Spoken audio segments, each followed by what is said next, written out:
لقد يسرنا القرآن للذكر فهل من مدكر لقد يسرنا القرآن للذكر فهل من مدكر باب قائم کیا ہے عورتوں کا مسجد کی طرف آنا رات کے حصے میں اور اندھیرے میں، چونکہ مردوں کے حوالے سے نماز کے مسائل جماعت کے اور بچوں کے حوالے سے امام بخاری نے پچھلے ابواب میں بیان کیے۔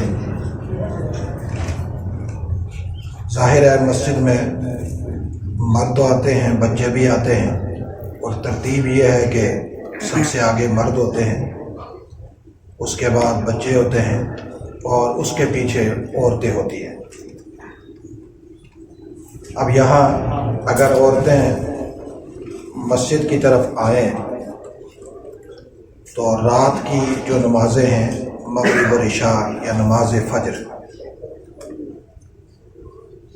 ان نمازوں میں مسجد کی طرف نکلنا عورتوں کا اندھیرے میں اور رات میں۔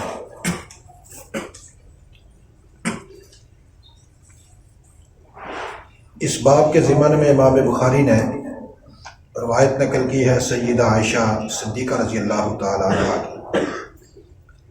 حدثنا ابو الیمان قال اخبرنا شعیب عن الزہری قال اخبرنی عروۃ بن الزبیر عن عائشہ رضی اللہ تعالی عنہا قالت اعتم رسول اللہ صلی اللہ علیہ وسلم بالعتمۃ حتی ناداہ عمر نام النساء والصبیان فخرج النبی صلی اللہ علیہ وسلم فقال ما ينتظرها احد غیرکم من اہل الارض ولا يصلی یومئذ الا بالمدینۃ وكانوا يصلون العتمہ فیما بین ان یغیب الشفق الی ثلث اللیل الاول۔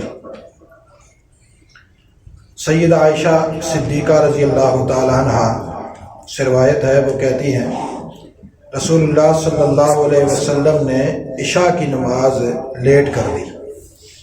آتم رسول اللہ صلی اللہ علیہ وسلم بالعتمہ، عتمہ عشاء کو کہتے ہیں۔ آپ صلی اللہ علیہ وسلم نے مؤخر کر دی نماز عشاء، حتیٰ کہ حضرت عمر رضی اللہ تعالیٰ عنہ نے کہا یا رسول اللہ نام النساء والصبیان، اللہ کے رسول نماز پڑھانے کے لیے تشریف لائیے، آپ کی انتظار میں عورتیں اور بچے سو گئے۔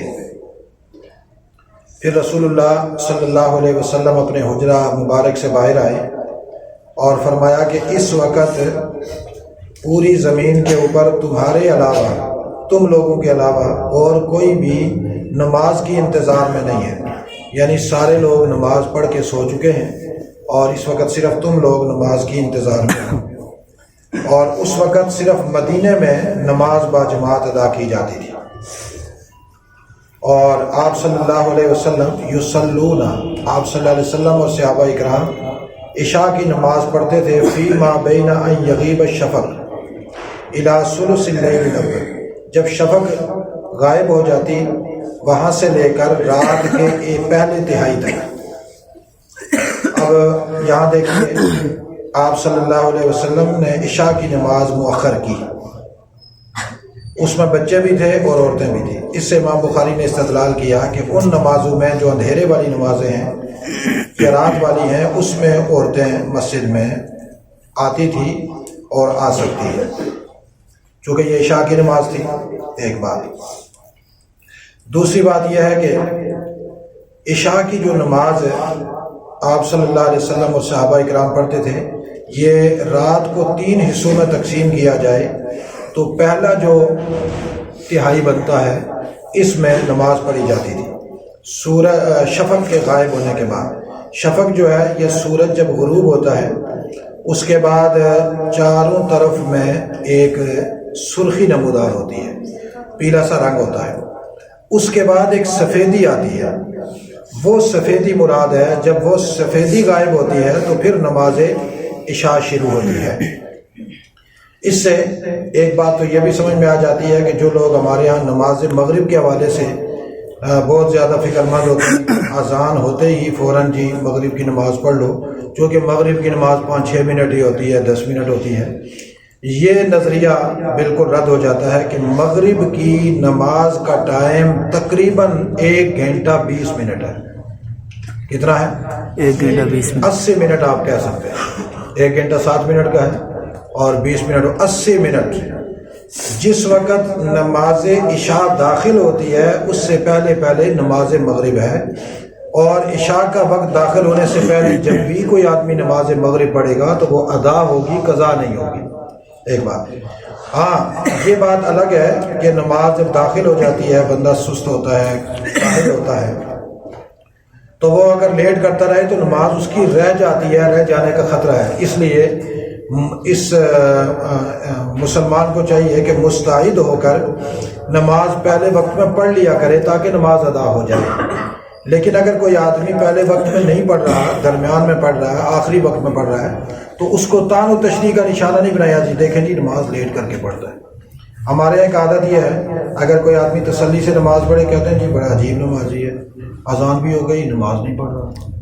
حالانکہ اذان تو ہو گئی ہے لیکن نماز کا وقت کتنا ہے؟ ابھی تو بڑا وقت پڑا ہے۔ لہٰذا اس کا یہ مطلب نہیں ہے کہ ایک آدمی بھاگ دوڑ کر جلدی سے نماز پڑھتا ہے تو وہ نمازی ہے، اور جو تھوڑا لیٹ پڑھتا ہے وہ جو ہے بڑا سست ہے۔ سست نہیں ہے، وہ نماز کو اپنے وقت کے اندر ادا کر رہا ہے اور اس کو شریعت نے حق دیا ہے۔ کوئی دوسرا آدمی اپنی نماز پر گھمنڈ کر کے دوسرے کو یہ تانا نہ دے کہ جی یہ بہت سست کرتا ہے، نماز میں سستی کرتا ہے، اذان ہونے کے آدھے گھنٹے بعد نماز پڑھتا ہے، پونے گھنٹے کے بعد پڑھتا ہے۔ اسی لیے جیسے کہ ہمارے یہاں پروگرام تھا تو ہم نے 15-20 منٹ لیٹ نماز پڑھی تھی، تو ممکن ہے کئی صوفیوں کو یہ بات بری لگی ہو جی مغرب کی نماز لیٹ کر دی اور تقریر کرتے رہے، تو اس وقت تقریر کرنا فرض تھا، مکمل کرنی، اور وہ بھی ایک فریضہ تھا، نماز بھی فریضہ تھا۔ چونکہ نماز کا وقت ایک بڑا 1 گھنٹہ 20 منٹ تھے، تو اس 1 گھنٹہ 20 منٹ میں سے ہم نے 20 منٹ تاخیر کر دی تو کوئی حرج تو نہیں ہے، بلکہ یہ اولا اور افضل بات ہے تاکہ امت کو بھی سبق مل جائے کہ مغرب کی نماز کو لیٹ بھی پڑھ سکتے ہیں، کوئی حرج نہیں۔ جب عالی شان مقاصد سامنے ہوں تو وہاں عالی شان مقاصد کے لیے ایک مقصد کو مؤخر کر کے دوسرے مقصد کو ترجیح دی جا سکتی ہے۔ اس وقت بیان کرنا زیادہ اعلیٰ اور افضل تھا، اور اس بیان کو پہلے مکمل کیا، اس کے بعد نماز بھی اپنے وقت کے اندر ہو گئی۔ ایسے ہی نماز عشاء ہے مثال کے طور پر، اور نماز عشاء اگر 7:45 بجے 7:15 بجے ہو رہی ہے، کیا 7:45 اب اگر کوئی پروگرام دینی جاری ہے، بیانات ہو رہے ہیں، تذکرے ہو رہے ہیں اللہ نبی صحابہ کے، تو رات 11 بجے پڑھ لیں تو کوئی مسئلہ نہیں، 12 بجے پڑھ لیں تب بھی کوئی مسئلہ نہیں، رات 1 بجے پڑھ لیں آخر میں جماعت کریں گے تب بھی کوئی مسئلہ نہیں ہے۔ وہ جو خشک قسم کے جاہل قسم کے لوگ ہوتے ہیں وہ کہتے ہیں دیکھو جی رات 1 بجے تک عشاء لیٹ کر دی، تقریریں کرتے رہے، تو یہ جاہل لوگ ہوتے ہیں۔ چونکہ ایک مسئلہ یاد رکھنا، علماء کی نگرانی میں جو کام ہو رہا ہو وہ کبھی بھی غلط نہیں ہوتا، ساری دنیا لگی رہے وہ کہے غلط ہے، علماء موجود ہوں، ان کی موجودگی میں جو کام ہوتا ہے وہ سند ہوتی ہے امت کے لیے، امت کو اس پر بولنے کی گنجائش نہیں ہے۔ اگر امت کا کوئی فرد بولے گا تو وہ انبیاء کے وارثوں پر بولتا ہے، اور یہ انبیاء کا توہین کرنے کی وجہ سے جہنمی ہو جائے گا۔ علماء کی توہین انبیاء کی توہین ہے، اور علماء مسئلے کو زیادہ بہتر سمجھتے ہیں۔ عام سادہ سا نمازی یہ زیادہ مسئلہ بہتر سمجھتا ہے، یا جس نے اتنی بڑی بڑی بخاریاں پڑھی ہیں اور ترمذیاں اور مسلم اور ابو داؤد، ابن ماجہ، فقہ کی بڑی بڑی کتابیں، وہ زیادہ بہتر سمجھتا ہے۔ مثال کے طور پر میں ہوں، اب آپ جتنے لوگ ہیں آپ سے زیادہ میں دین کو زیادہ سمجھتا ہوں یا آپ زیادہ سمجھتے ہیں؟ آپ زیادہ سمجھتے ہیں؟ نہیں، مجھے کہتے ہیں نا پھر آپ زیادہ سمجھتے ہیں، میں زیادہ سمجھتا ہوں، اور آپ سے زیادہ مجھے احساس ہے کہ کوئی مذہب مسئلے میں گڑبڑ نہ ہو۔ تو اسی طریقے سے میں ایک چھوٹا سا مولوی ہوں، میری اگر یہ حالت ہے تو جو بڑے بڑے اکابر علماء ہیں ان کی حالت ظاہر کیا ہوگی کسی مسئلے پر استقامت کی۔ اس لیے علماء کی عمل پر اور ان کی جو دینی معاملات ہوتے ہیں اس پر کبھی بھی اس کے اوپر جو ہے نا بندے کو بولنا نہ چاہیے۔ میں نے کئی دفعہ دیکھا کہ پروگرام جاری ہوتا ہے، بیانات ہو رہے ہوتے ہیں، اور بعض جو جن کو نماز کا بہت اعزاز ہوتا ہے وہ اٹھ کے نماز کے لیے چلے جاتے ہیں، اس وقت بیان سننا فرض ہے، نماز کے لیے جانا فرض نہیں ہے۔ نماز پروگرام کے آخر میں جب علماء پڑھوائیں پھر پڑھو۔ اس وقت جو اٹھ کے جا رہا ہے اس کے اندر نفاق ہے کہ یہ دین سننے کو اور سمجھنے کے لیے اپنے آپ کو تیار نہیں رکھ رہا، اس کو اپنی نماز پر گھمنڈ ہے کہ جی دیکھیں میں تو نمازی آدمی ہوں، نماز تو پہلے پڑھ لوں۔ حالانکہ جو بیٹھے انہوں نے بھی تو نماز پڑھنی ہے نا، یا وہ بے نمازی ہے؟ تو اس لیے اکثریتی میں جب کئی منافقین اور مومنین کا تجزیہ کرتا ہوں تو میں یہاں سے نوٹ کرتا ہوں کہ بیان کے دوران اٹھ کر نماز کون پڑھتا ہے؟ یہ منافق ہے۔ جو بیان سن رہا ہے یہ پکا مومن ہے، چونکہ اس کو اعتماد ہے اپنے اکابرین پر، اپنی مجلس پر۔ وہ بیان بھی سن رہا ہے اور اینڈ پہ نماز پڑھے گا، اہل علم کے ساتھ پڑھے گا، تو یہ پکا مومن ہوگا۔ تو ان چیزوں کا خاص خیال رکھنا چاہیے۔ یہ میں تربیت کے حوالے سے بات کر رہا ہوں۔ رسول اللہ صلی اللہ علیہ وسلم نے نماز لیٹ کی یا نہیں کی؟ کتنی لیٹ کی کہ رات کا آدھا حصے سے بھی آگے گزر گیا۔ اس وقت عورتیں بھی سو گئی، بچے بھی سو گئے۔ پھر حضرت عمر نے فرمایا یا رسول اللہ اگر نماز لیٹ کرنا گناہ ہوتا علیاذ باللہ یا علیاذ باللہ نماز میں سستی کے مترادف ہے تو پھر رسول اللہ صلی اللہ علیہ وسلم نے خود بھی نماز لیٹ کی اور اپنے صحابہ اکرام کو بھی لیٹ کروائی۔ کتنا بڑا جرم کیا علیاذ باللہ۔ یہ جو ہمارے لوگ ہیں پھر یہ رسول اللہ صلی اللہ علیہ وسلم پر اعتراض ہو سکتا ہے۔ اس لیے نماز کا رات عشاء کا کسی عالیشان مقصد کے لیے لیٹ کر دینا یہ بھی کوئی عیب نہیں ہے۔ اتنا مسئلہ ہمیشہ یاد رکھیں۔ اور ہاں عام حالات میں جو لوگ ہیں، مثال کے طور پر ایک آدمی ڈیوٹی سے آیا اور وہ تھکا ہوا ہے، اس کو خطرہ ہے کہ اگر میں نے نماز نہ پڑھی سو گیا تو پھر نماز رہ جائے گی۔ اس کے لیے ضروری ہے کہ فوراً اذان اور نماز پڑھ لے۔ کیوں؟ اس کی نماز چھوٹ جانے کا خطرہ ہے، وہ فوراً نماز پڑھے۔ یا ایسے ہی ایک آدمی اس کو پتا ہے کہ میں بیڈ پہ چڑھ گیا یا کہیں گپ شپ میں لگ گیا تو نماز رہ ہی جائے گی، پھر میں موبائل پہ مصروف ہو جاؤں گا تو نماز رہے، وہ فوراً نماز پڑھے۔ لیکن جہاں دینی کام ہو رہے ہوں، دینی مشاغل ہوں، دینی مجلسیں ہوں تو وہاں پر اٹھ کر نماز پڑھنا صحیح نہیں ہے۔ وہاں اس مجمع کے ساتھ نماز پڑھی جاتی ہے۔ جیسے یہاں صحابہ کرام نے انتظار کی رسول اللہ صلی اللہ علیہ وسلم کی، ورنہ وہ کہتے نا چلو حضور تو نبی ہے، شاید گھر میں پڑھ لی، ہم جلدی پڑھ کے گھر چلے جاتے ہیں، کوئی مسئلہ نہیں ہے۔ ایسا بھی ہو سکتا تھا نا۔ یا کسی صحابی کو کہہ دیتے کہ حضور سے پوچھو آپ آتے ہیں تو ٹھیک ہے، نہیں ہے تو نماز کا وقت جا رہا ہے ہم نماز پڑھ لیں۔ ایسا نہیں ہے، انتظار کرتے رہے۔ حدثنا عبید اللہ بن موسیٰ عن حنظلہ عن سالم بن عبداللہ عن ابن عمر عن النبی صلی اللہ علیہ وسلم۔ ابن عمر سے روایت ہے، وہ نبی اکرم صلی اللہ علیہ وسلم سے روایت کرتے ہیں، قال حضور علیہ السلام نے فرمایا اذا استأذنکم نساءکم باللیل الی المسجد، جب تمہاری عورتیں تم سے رات کو مسجد جانے کی اجازت مانگیں، فآذنوہن، تو فآذنوا لہن، ان کو اجازت دے دیا کرو۔ جب وہ مسجد جانے کی تم سے اجازت مانگے تو تم انہیں مسجد میں جانے کی اجازت دے دیا کرو۔ یہاں سے یہ کہ عورت کو گھر سے نکلنے کے لیے شوہر سے اجازت ضروری ہے، اور عبادت کے لیے اگر اجازت ضروری ہے اور شوہر اجازت دے تو بازار میں جانے کے لیے بطریق اولا اجازت ضروری ہے۔ اب بازار میں جانے کے لیے، شادیوں میں جانے کے لیے اور کی معاملات کے جانے کے لیے عورت اجازت نہیں مانگتی، بغیر اجازت کے جاتی ہے تو یہ خواتین گناہ گار ہوتی ہیں۔ مثال کے طور پر بہت سارے شوہر ہیں جن کو یہ پسند نہیں ہوتا ہماری عورتیں جو ہے نا باہر جا کر نوکری کریں یا بازاروں میں جائیں، وہ ان کی اجازت ایک بار چھپ کر چلی جاتی ہیں، یہ عورتیں جہنمی ہیں، کل قیامت والے دن جہنم میں جائیں گی۔ شوہر سے اجازت لے کر جانا ضروری ہے۔ جب مسجد میں آنے کے لیے اجازت ضروری ہے تو پھر وہاں بازار میں جانے کے لیے بھی اور دیگر مشاغل میں، سسرال جانے کے لیے، میکے جانے کے لیے، بہنوں کے گھر جانے کے لیے، کسی اور رشتہ دار کے گھر جانے کے لیے، کسی بھی جگہ پر وہ جائے گی تو شوہر کی اجازت ضروری ہے۔ اگر شوہر اجازت نہیں دیتا اس کے باوجود وہ جا رہی ہے تو وہ نافرمان ہے، کفران عشیر کی وجہ سے جہنم میں جائے گی۔ اور شوہر کو بھی اجازت دے دینی چاہیے۔ ہمارے یہاں بعض دفعہ لوگ ہوتے ہیں بازاروں کی تو اجازت دے دیتے ہیں، اگر عورتیں کہیں جی ہم نے ایک بیان میں جانا ہے، سننا نہیں، وہاں نہیں جانا، تو میں گھر کا کام نہیں نظر آتے تو بعض لوگ ایسے بھی ہیں، پھر وہ عورتیں کہتی ہیں جی ہمیں شوہر کی طرف سے اجازت نہیں ہے۔ اگر وہ بازار جانے سے نہیں روکتا، شادیوں میں جانے سے نہیں روکتا، رشتہ داروں کے طرف جانے سے نہیں روکتا، دینی مجلس میں جانے سے روکتا ہے تو پھر شوہر کی اجازت کو توڑنا فرض ہے عورت پر، وہ اجازت توڑ کر آئے، چونکہ جب دنیاوی معاملات میں وہ نہیں روکتا تو دینی معاملات میں کیوں روکتا ہے؟ لہٰذا یہاں پر اس کے لیے قانونی ہوگا کہ اب اجازت ضروری نہیں ہے، اب بغیر اجازت کے ڈنکے کی چوٹ آئے، چونکہ کم از کم دنیاوی معاملات پر عبادت مقدم ہے۔ حدثنا عبداللہ بن محمد قال حدثنا عثمان بن عمر قال اخبرنا یونس عن الزہری قال حدثتنی ہند بنت الحارث ان ام سلمة زوج النبی صلی اللہ علیہ وسلم اخبرتها حضرت ہند بنت الحارث یہ ام سلمہ رضی اللہ تعالی عنہ کی شاگردہ ہیں، اور ام سلمہ رسول اللہ صلی اللہ علیہ وسلم کی زوجہ مطہرہ ہیں۔ انہوں نے ان کو خبر دی کہ ان النساء فی عہد رسول اللہ صلی اللہ علیہ وسلم کن اذا سلمن من المکتوبۃ قمنا، کہ جب رسول اللہ صلی اللہ علیہ وسلم کے زمانے میں عورتیں فرض نماز سے فارغ ہوتی سلام پڑھ کر تو فوراً کھڑی ہو جاتی۔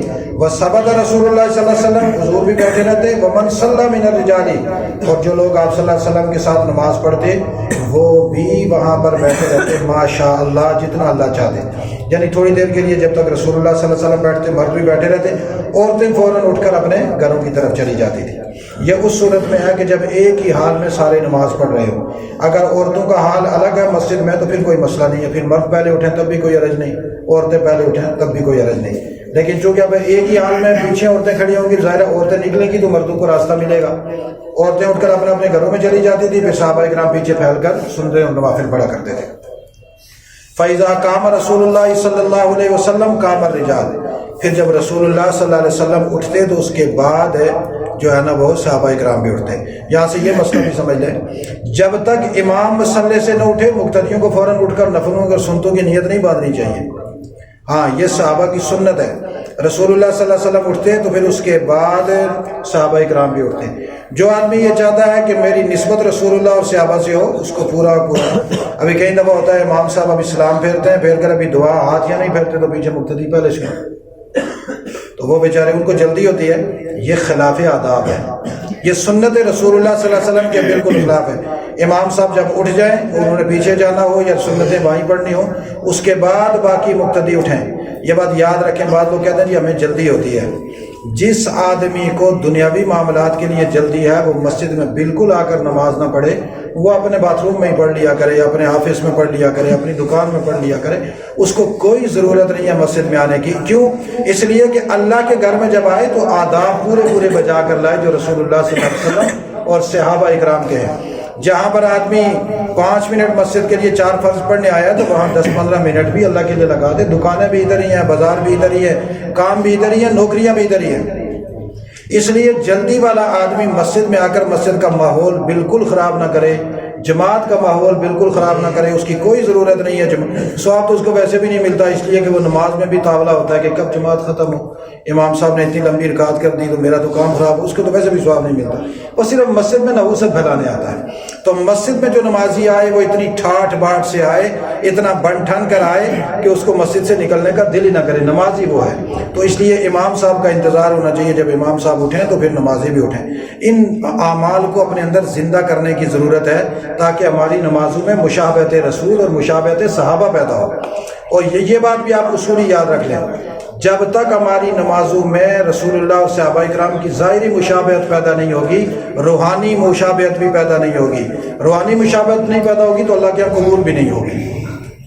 حدثنا عبداللہ بن مسلم عن مالک حدثنا عبداللہ بن یوسف اخبرنی مالک عن یحیی بن سعید عن عمرہ بنت عبد الرحمن عن عائشہ رضی اللہ تعالی عنہ قالت، سید عائشہ فرماتی ہیں کہ کان رسول اللہ صلی اللہ علیہ وسلم لیصلی الصبح فینصرف النساء متلفعات بمروطہن ما یعرفن من الغلس، کہ آپ صلی اللہ علیہ وسلم جب نماز صبح پڑھاتے اور عورتیں نماز پڑھ کے واپس جاتی تو وہ چادروں میں اس طرح اپنے آپ کو لپیٹا ہوا ہوتا تھا انہوں نے کہ جانے والی کسی عورت کو کوئی اور پہچان نہیں سکتا تھا، من الغلس، اندھیرے کی وجہ سے۔